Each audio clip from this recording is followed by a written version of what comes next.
What's up, chat? Got neural networks.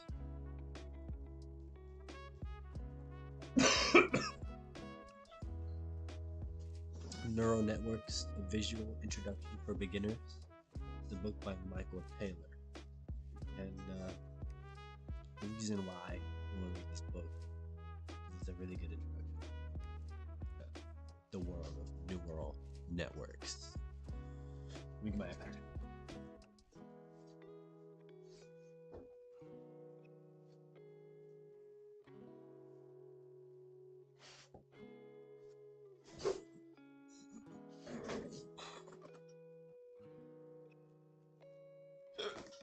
I'm gonna open up the stream on my iPad so I can see comment.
Alright, chat. Once again, it's Neural Networks, A Visual Introduction for Beginners.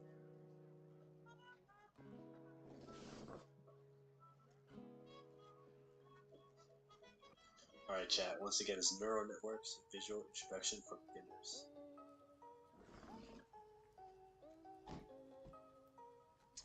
Alright.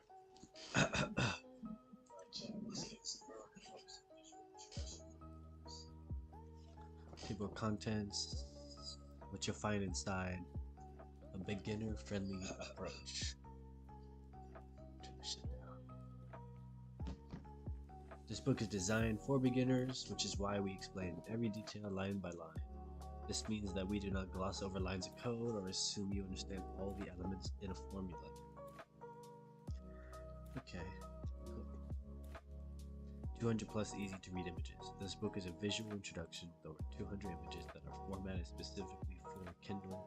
This means you don't need to squint or struggle to read formulas and understand details. Alright.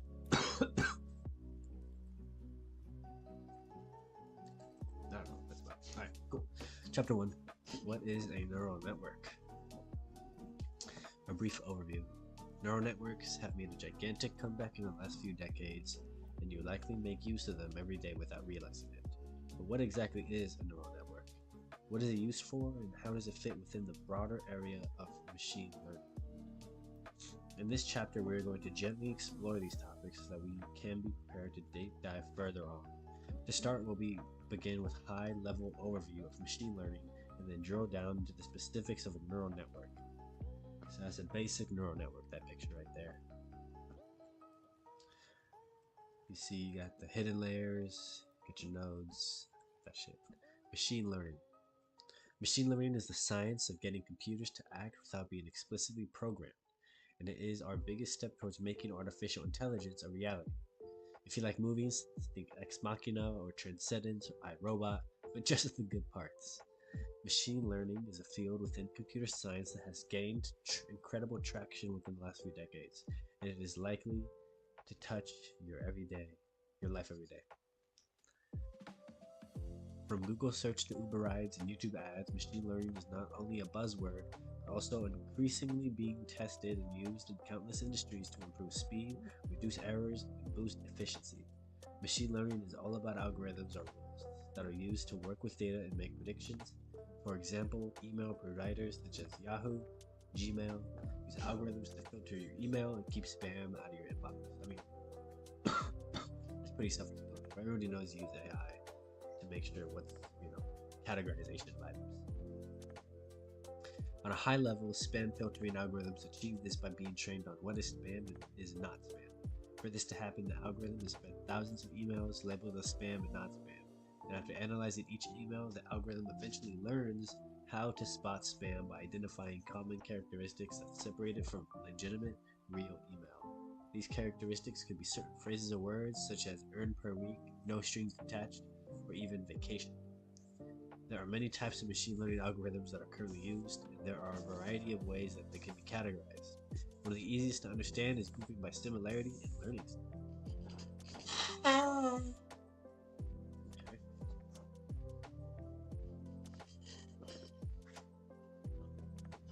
So similarity. Alright, so regression. Algorithm example number 1 is logistic regression. Algorithm example number 2 is linear regression. Decision tree, cart, ID3, clustering, naive Bayes, Gaussian naive Bayes, neural network, back propagation, and convolution. This list is not comprehensive. There are many more algorithms and similarity categories. I wonder if I should put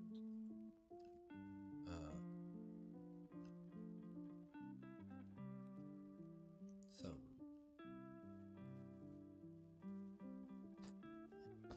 hashtags real quick in the stream.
See?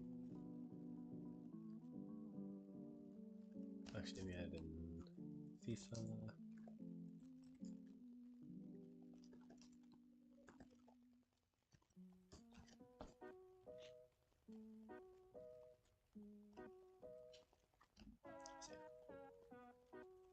Okay.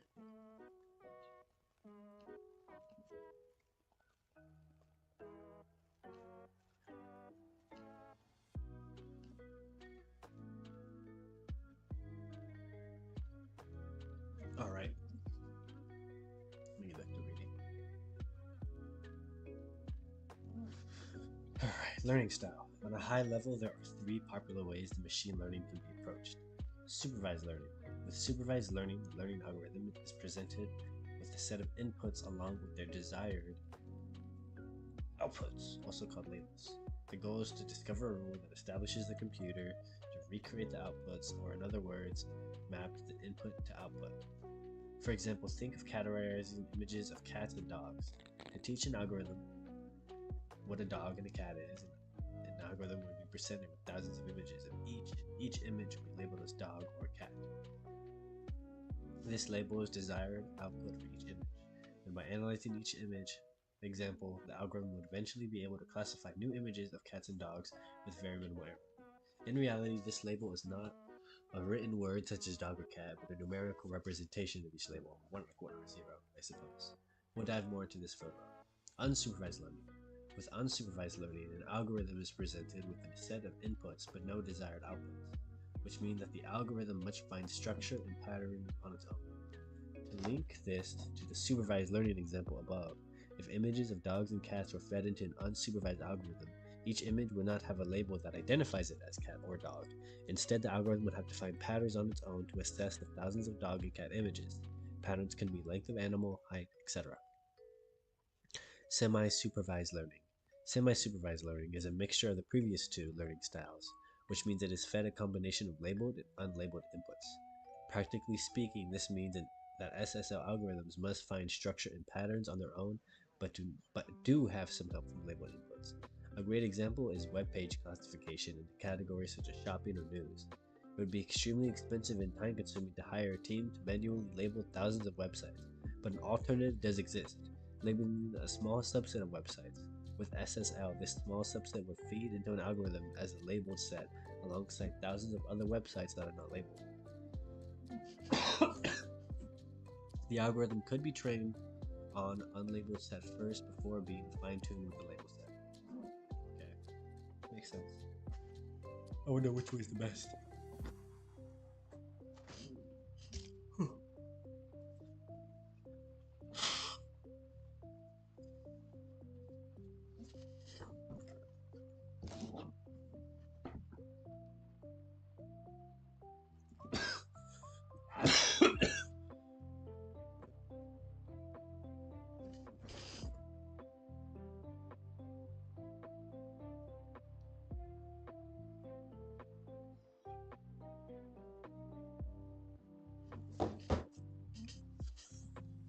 Okay, neural networks.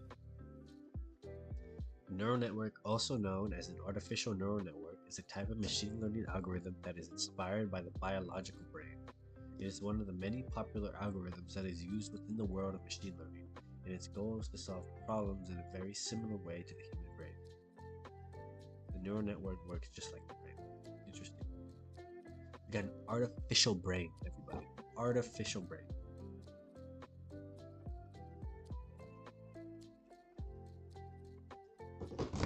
Neural networks are part of what's called deep learning, which is a branch of machine learning that has proved valuable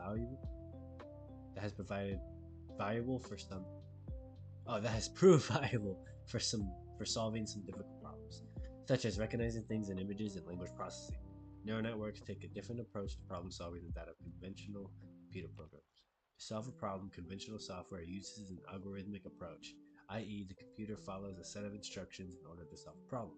In contrast, neural networks approach problems in a very different way by trying to mimic how neurons in the human brain work. In fact, they learn by example rather than being programmed to perform a specific task. Let me read that one more time. Neural networks take a different approach to problem solving than that of conventional computer programs. To solve a problem, conventional software uses an algorithmic approach, i.e., the computer follows a set of instructions in order to solve a problem. In contrast, neural networks approach problems in a very different way by trying to mimic how neurons in the human brain work. In fact, they learn by example rather than being programmed to perform specific tasks. Technically, they are composed of a large number of highly interconnected processing elements, nodes, that work in parallel to solve a specific problem, which is similar to how the human brain works.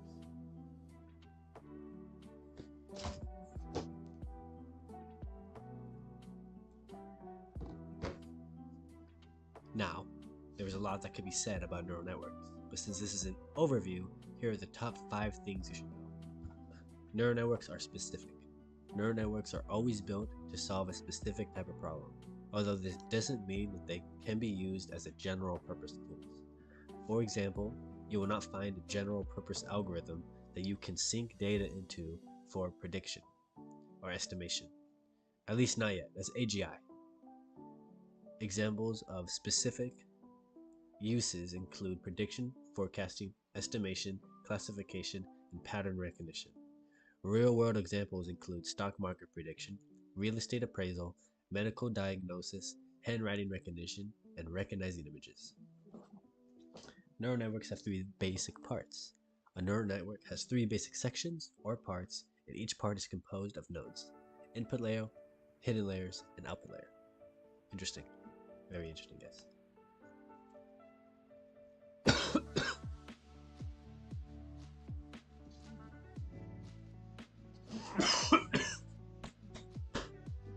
Damn.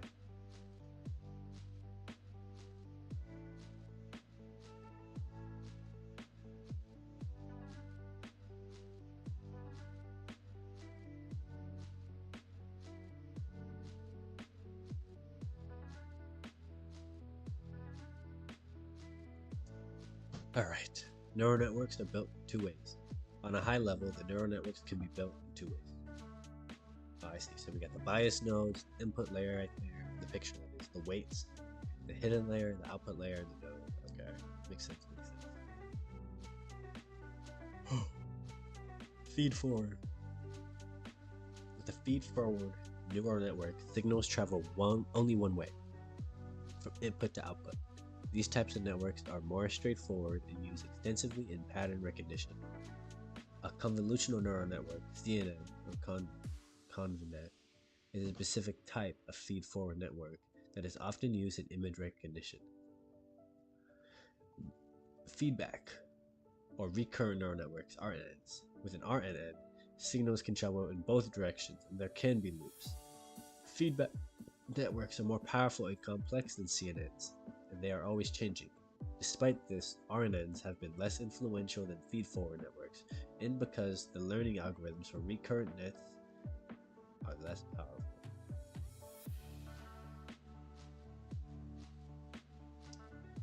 Okay. However, RNNs are still extremely interesting and are much closer in spirit to how our brains work than feed-forward networks. Just I didn't know that. Networks are either fixed or adaptive. Neural networks are either fixed or adaptive. Fixed. The weight values in a fixed network remain static. They do not change.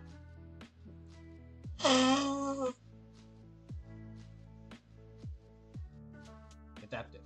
The weight values in an adapted network are not static and can change. Neural networks use three types of datasets. A training dataset. The training dataset is used to adjust the weights of a neural network.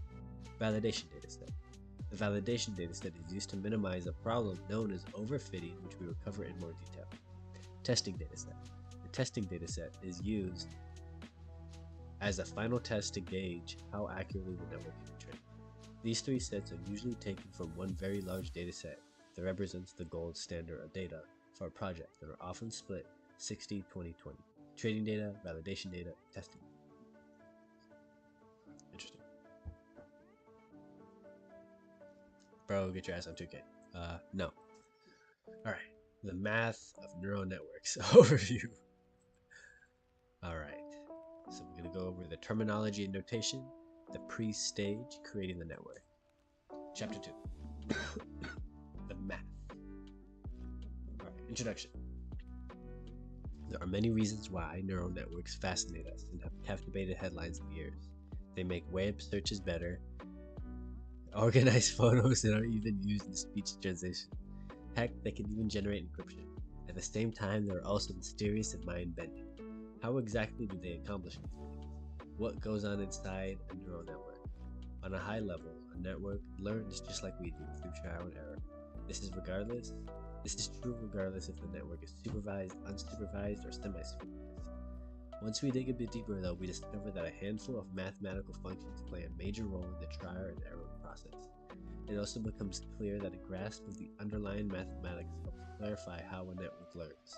This is why the following chapters will be devoted to understanding the mathematics that drive a neural network. To do this, we will use a feed-forward network as our model to follow the input as it moves through the network. Input, forward propagation, output, total error, back propagation. This process of moving through the network is complex though, so to make it easier and bite-sized, we will divide it into 5 stages and take it slow. Each of the 5 stages include at least one mathematical function, and we will devote an entire section of the book to every stage. Our goal is that by the end, you will find neural networks less mind-bending and simply more fascinating. What's more, we hope that you'll be able to confidently explain these concepts to others and make use of them for yourself. Here are some stages we'll be exploring. Forward propagation. Required is the summation operator, required activation function. Calculate the total error, cost function, calculate the gradients, partial derivative, the chain rule, gradient checking, required gradient checking formula, updated weight update formula. However, before diving into the stages, we are going to clarify the terminology and notation that we will be using. We will also take a moment to build on the topics and ideas introduced into previous chapters. Accomplishing these things will build up a solid framework and provide us with the tools required to move forward. An extra few words before moving on. You might be scratching your head and wondering if all networks have the same mathematical functions. The answer is a loud no, for a few good reasons, including the network architecture, its purpose, and even the personal preferences of its developer. However, there is a general framework for feed-forward models that includes a handful of mathematical functions, which is what we will be investigating. On another note, the following chapters require a college-level grasp of algebra, statistics, and calculus.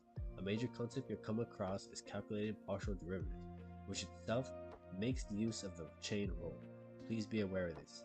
If you are rusty in these areas, you might find yourself repeatedly frustrated. Alright chat, it's something you gotta know. I've never taken a calculus class, so I am fucking cooked. After I graduate, I'll probably take one.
The Khan Academy offers top-notch free courses in algebra, calculus, and statistics. Terminology and notation. If you are new to the field of neural networks and machine learning in general, one of the most confusing aspects can be the terminology and notation used. Textbooks, online lectures, and papers often vary in this regard. To help minimize potential frustration, we have put together a few charts to explain what you can expect in this book. The first is a list of common terms used to describe the same function, object, or action, along with the classification of which term we will be using. The second list contains a common notation along with the classification of the notation that we will be using. Hopefully this helps. Oh fuck, what a fucking mouthful that was. Oh shit. Chat, you see this shit? Chat, or are we good? Should we just kill ourselves now? Alright, one bite at a time. Term, activation function. What we will be using? Activation functions. Artificial neural network. Learning algorithm, node, synapse, edge, connection, edge. Target, output, ideal output, desired output, target pattern, target output. Okay, that's pretty easy.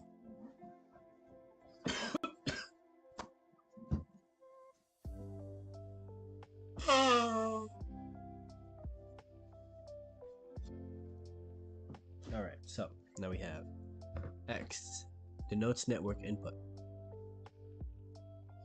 We'll be using the letter A. Y or Z denotes total network output. We'll be using Z. N or M denotes number of training examples. N. I don't know what that means. Let's do standard deviation.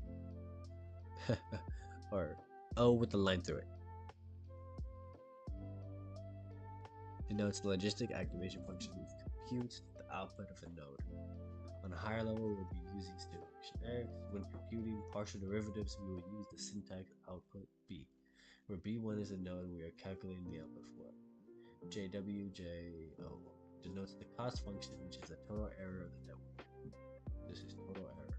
On a high level, we will use the phrase total error. We will also use a capital E when calculating partial derivatives. Alright, sigma denotes the summation operator, which computes the net input of a node. On a high level, we will be using E. When computing partial derivatives, we will use the syntax net B1, where B1 is the node we are calculating the input for. N denotes the learning rate, using N. W1JI, I don't know what the fuck that means. Denotes the weight in the first layer going from input I to hidden J. We will refer to weights with the numbers W5. TI and ZI denotes the target and actual output of a single output node, TI and ZI. OW denotes the specific weight within a vector, OW. Alright, that was fucking hell. I don't even know what the fuck that shit means.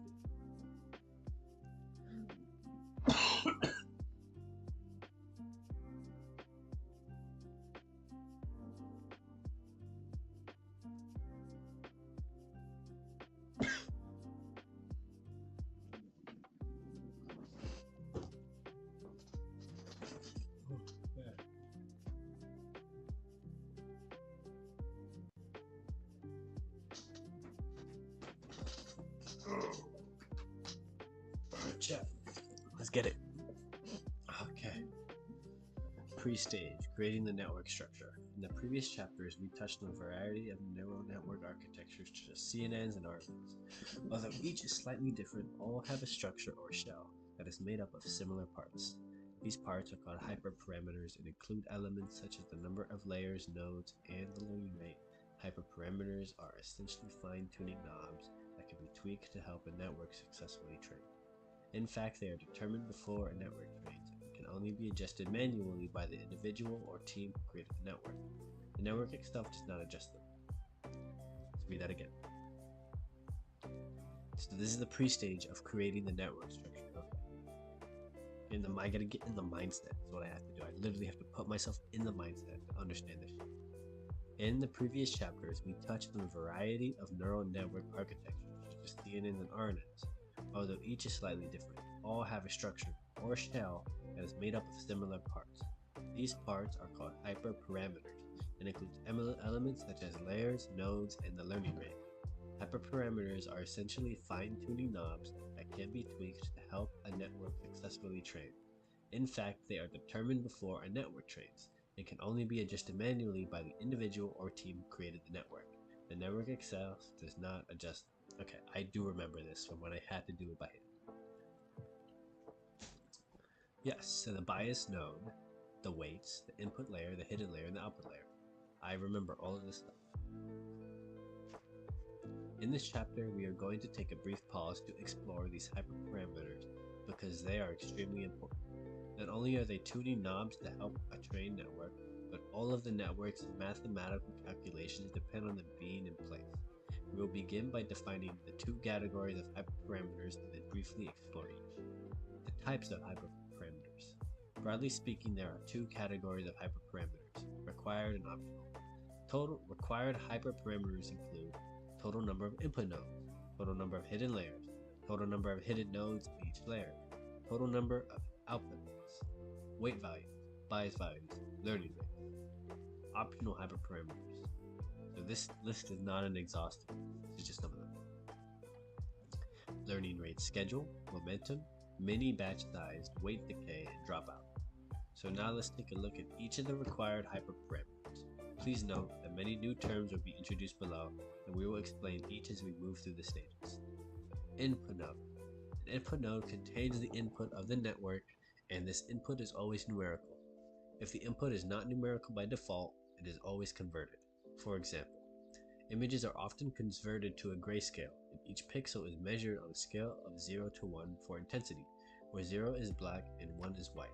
Text is converted to numbers. For example, male and female might be 0 and 1, respectively.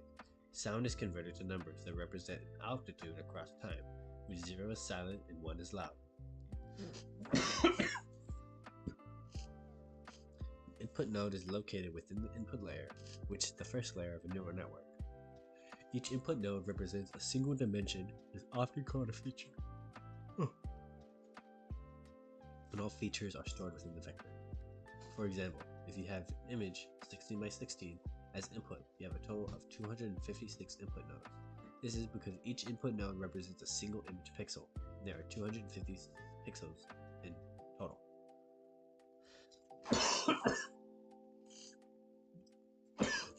Fuck.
Continue. Alright, now in light of the descriptive language available, there are multiple ways an input vector can be described, including 256 nodes, 256 features, 256 dimensions. The terminology can be quite heavy, so we will keep using the node in this book. Hidden layer. A hidden layer is a layer of nodes between the input and output layers. There can be either a single hidden layer or multiple hidden layers in a network, and the more that exists, the deeper the learning that a network can perform. In fact, multiple hidden layers are what the term deep learning refers to. Selecting the number of layers is a complex topic and beyond the scope of our overview. Oh, if you want to dive deeper, George Hinton from the University of Toronto and Google and Andrew Ng from Stanford University have written papers that address this topic. Hidden node. A hidden node is a node within a hidden layer. A hidden layer can have many hidden nodes, and there are various theories for implementing the correct amount. General rules of thumb, coupled with trial and error, are what guides most data scientists and programmers. Studies have determined that layers which contain the same amount of nodes generally perform the same or better than a decreasing or increasing pyramid-shaped network. We won't go any deeper than that. Studies have demonstrated that layers which contain the same amount of nodes generally perform the same or better than a decreasing or increasing pyramid-shaped network. We won't go any deeper than that. Okay. Output node. Output node is a node within an output layer. There can be single or multiple output nodes depending on the objective of the network. For example, if a network exists to classify handwritten digits from 0 to 9, there would be 10 output nodes. 0 is one of them, hence there are 10 output nodes. Similar to the input of a network, the output is a vector. Weight value. A weight is a variable that sits on an edge between nodes. The output of every node in a layer is multiplied by a weight and summed with other weighted nodes in that layer to become the net input of a node in the following layer. Weights are important because they are a primary turning knob that is used to train a network. Algorithms are typically used to assign random weights for a neural network. The popular range is between -1 and 1. Bias value. A bias node is an extra node attached to each hidden output layer. It connects to every node within each respective layer. A bias is never connected to a previous layer, but is simply added to the input of a layer. In addition, it typically has a constant value of 1 or -1 and has a weight on each connecting side. Technically, the bias provides every node in a neural network with a trainable constant value, 1 or -1. On a practical level, this enables the activation function to be shifted to the left or right alongside the adjusting of weights. This shifting can be very important and critical for successful learning. We'll cover activation functions in detail more later. Below is an example of the logistic activation function plotted on the graph. It is a fantastic visualization of how a bias can help shift the output of a node and ultimately help a network successfully train. As you can see, the logistic curve B can shift to the left, A, or right, C. Bishop. For more information on biases, Christopher Bishop textbook, Neural Networks and Pattern Recognition, is a fabulous resource. Bishop is a professor of computer science at the University of Edinburgh and also works at Microsoft Research Cambridge. Learning rate. The learning rate is a value that speeds up or slows down how quickly an algorithm learns. Technically, it determines the size of a step of an algorithm when moving forward towards a global minimum, i.e. the lowest error rate. Although in practice the global minimum is not often reached and the algorithm settles for a local minimum that is close to the global. A learning rate can be static and remain consistent throughout the learning process, or it can be programmed to scale down as the network error rate falls. A few more points to consider. There are multiple theories on how to select the proper learning rate, but in most cases selection will depend on trial and error. A learning rate that is too high can impact a network's ability to converge, or in other words, it will fail to reach a global minimum that can cause the network to overshoot or diverge. See below for an example of what divergence looks like. Note that with divergence, the lowest possible point, bottom of the U-shaped surface, is never reached. Instead, the network bounces around and never reaches the bottom. A learning rate that is too low can cause a network to take a long time to converge. Most studies Most studied cases you will find online make use of learning rates close to zero, such as 0.1. Momentum. Momentum is a value that is used to help push a network out of the local minimum, which is a false lowest error, and that networks often become trapped in. Technically, momentum must be predetermined for the network, and is one of the most popular techniques added to backpropagation. Momentum and backpropagation will be discussed in detail further on. Now on to stage 1.